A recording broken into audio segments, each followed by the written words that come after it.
nize mu isoda muri 97 rabandanya bisika naho tudemobilizwa muri 2005 umwana wanze ajya kubera urudagara umwana wanze yambara kubera urudagara kuko nico ndandaza nta kindi kintu ndandaza maze kubura umufasha naragiye mu buzima bubi cyane buhaniki ndamererwa nabi mu mwaka umwe imyaka 2 mu mwaka ugira gatatu cyane tangura gatsuka nyene ndabona bivuga ati nta kundi ibindi byo ngomba ko bimberamo umufasha bimberamo umufasha ngaburira abana nongere niyambike sisamare byaramfasitse cyane.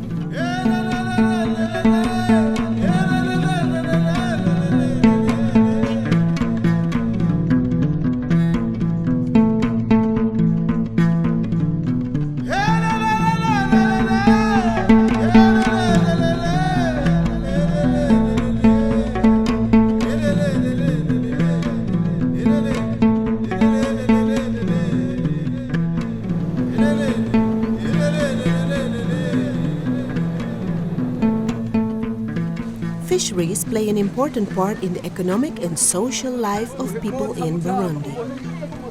1/3 of the animal protein consumption in the country stems from fisheries, and the sector employs 100,000 people.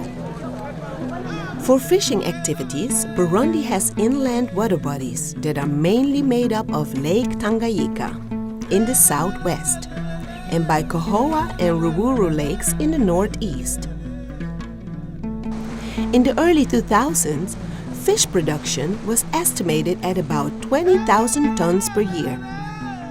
But a large share of this output, already insufficient to cover the needs of the Burundi population, was not reaching the consumer plate owing to prevailing problems in the subsequent stages to the harvesting of fish. Fish drying, which was the most common processing technique, was done generally on bare ground, which leads to partial or total alteration of the products. Wasanga iyi imvura iguye amafi yose yanikiwe hasi atwagwa n'inkukura agatwagwa mu kiyaga Tanganyika canke naho ayadatwawe agacabura ikononekara ku buryo udashobora kuyashorera mu isoko yariyo yose baca bakwirukana kuko asanga zinuka zifise odere mbi. In 2004, up to 15% of the harvest was lost in the process, reducing both income and livelihoods all along the value chain. Women, making up an important majority of the actors, were the most affected. They worked hard for a meager income. Twarahomba cyane imvura iguye izisanze hasi umufurege wacu zitwara zigatwagwa. In response to these issues, a project of the Food and Agriculture Organization of the United Nations, FAO, called Support to Post-Harvest Fisheries Technology was implemented, upon the request of the Burundi government. The project targeted the staff of the Post-Harvest Unit of the Directorate of Water, Fisheries, and Agriculture, as well as the fish operators, fishermen, processors, and fishmongers, be they retailers or wholesalers. The majority of these operators are women. La FAO a formé l'unité post-capture qui était composée par une dizaine de cadres, et ces cadres ont continué la vulgarisation technique de ce séchage sur les clés. Et à partir de cela, les gens qui ont été formés, ils ont formé aussi leurs collègues. FAO imaze kwigisha urunani rwahavuye rutugirisha amanama, ni ukuvuga rwagirishije amanama amaporo de peshe yose mu ntumbero yo kugira isuku amafi. Hanyuma rero barerekana neza ko indagara zanikiwe hasi zitagira isuku, n'abazifungura bazifungurana imisenyi kubera zafata ku imisenyi.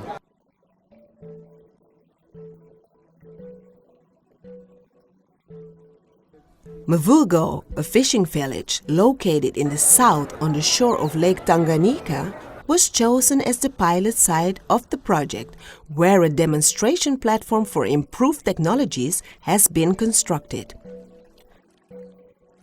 Practical sessions have been held on this site, which is also provided with various equipments. Insulated containers and deep freezers for fresh fish preservation, modern kilns constructed for dissemination of good fish smoking practices, and packaging, up to a stage of product ready to be sent to the market. Women organized as a formal association meet often in this center for diverse drying and smoking activities.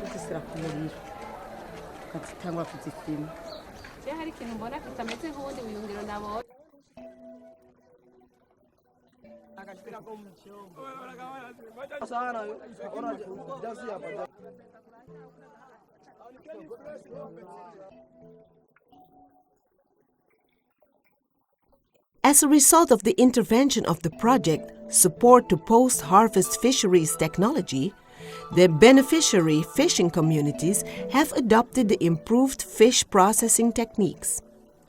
They specifically use the raised racks for fish drying, ensuring a high level of productivity of the sector. The level of post-harvest losses due to inadequate drying practice has more than halved. End products supplied to consumers are of a better quality, and fish prices more than doubled, from 4 to 9 Burundian francs, or from $2.5 to $6. Rags dried fish are highly appreciated by consumers, and fish operators and traders reap higher incomes. Indagara zacu ziba zigoroye, ziba tamusenyi zigira, ziba zifite isuku rihagije kuko zivatu zipakira mu mifuko namwe muravyibonera. Aha no kuvuga ko naho urufungura nta musenyi wumvamo. Kenshi turakunda no kuzirungikira abantu bari hanze, barazikunda cyane.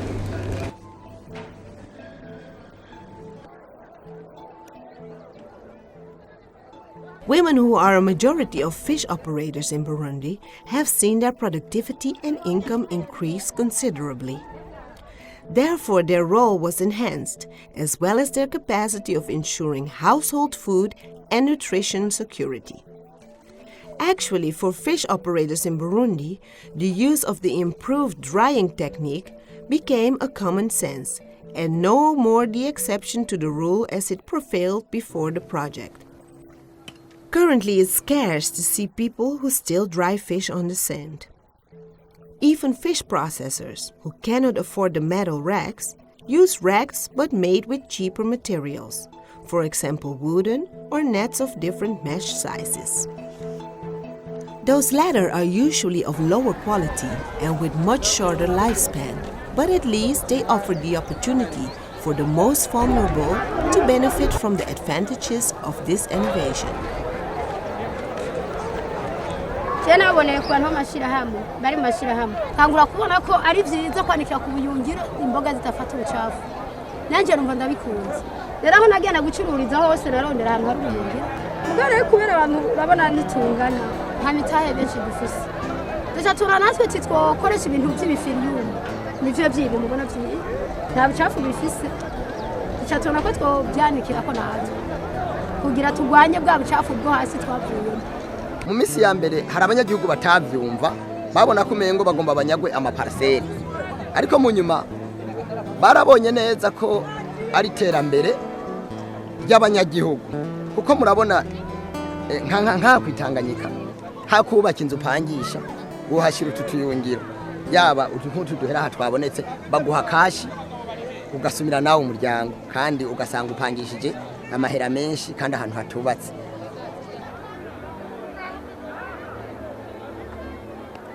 But this positive evolution in the fisheries sector has also led to an influx of working population towards fish processing and trade activities in Burundi.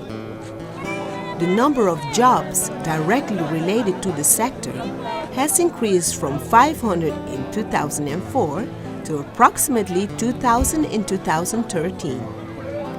Many ex-combatants like Palausi have found their way to reintegrate this society by choosing fish drying activities.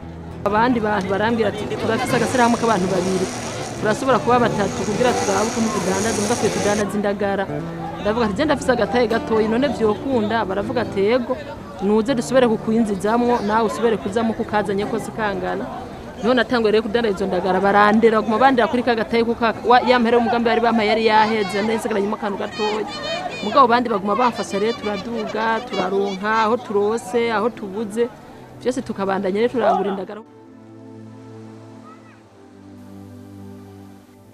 Nowadays, drying fish on raised racks has become a common practice in all fishing ports in Burundi. Be it in Rumonge, Muguruka, Kizuka, Kagongo, Karonda, Magara, Gitazza, Kayaga, Gifurutsi, or else. The improved drying techniques quickly spread out thanks to the investment from fish operators themselves, who noticed the benefits and decided to share this experience with their peers.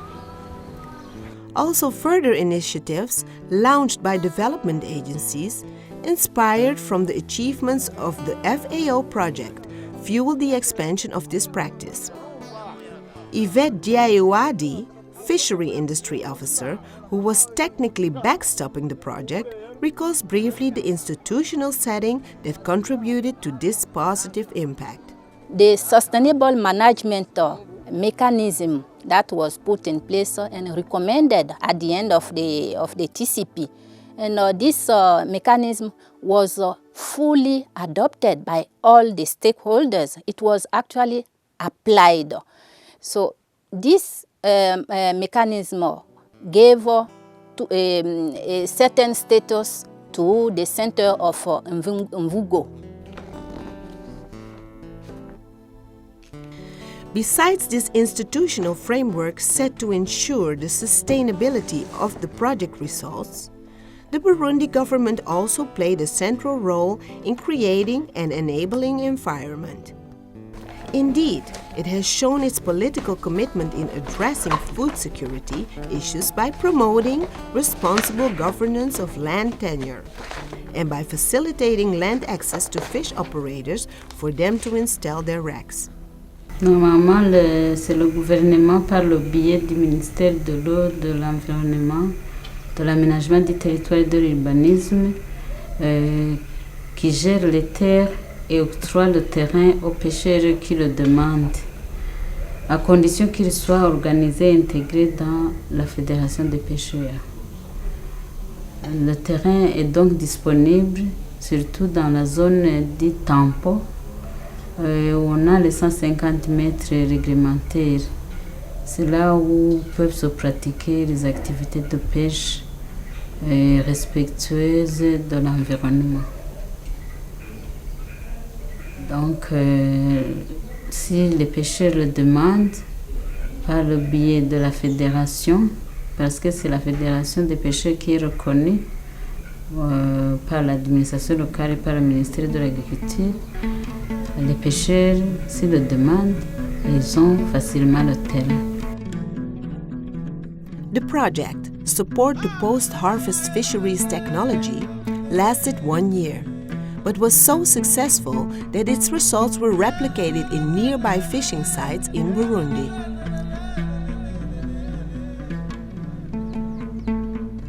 It was decided to make a film to help share the impact and inspire further replication.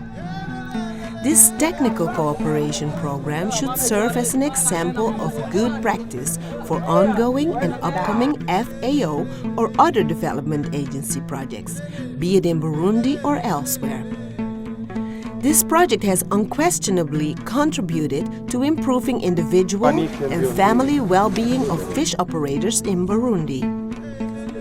But this evolution has at the same time highlighted some issues that should be addressed in order to fully and sustainably reduce fish post-harvest losses, as well as the vulnerability of disadvantaged communities. These aspects are related to the unequal access to and control over the wrecks between powerful owners and smaller fish operators who do not have the appropriate capacity to go through the administrative procedures to own a piece of land to establish raised racks or have limited access to the necessary productive resources. Many of those are still women. Another challenge of the current era concerns the impact of climatic vagaries on the natural drying. A very difficult, if not impossible, process to undertake during rainy season and on cloudy days.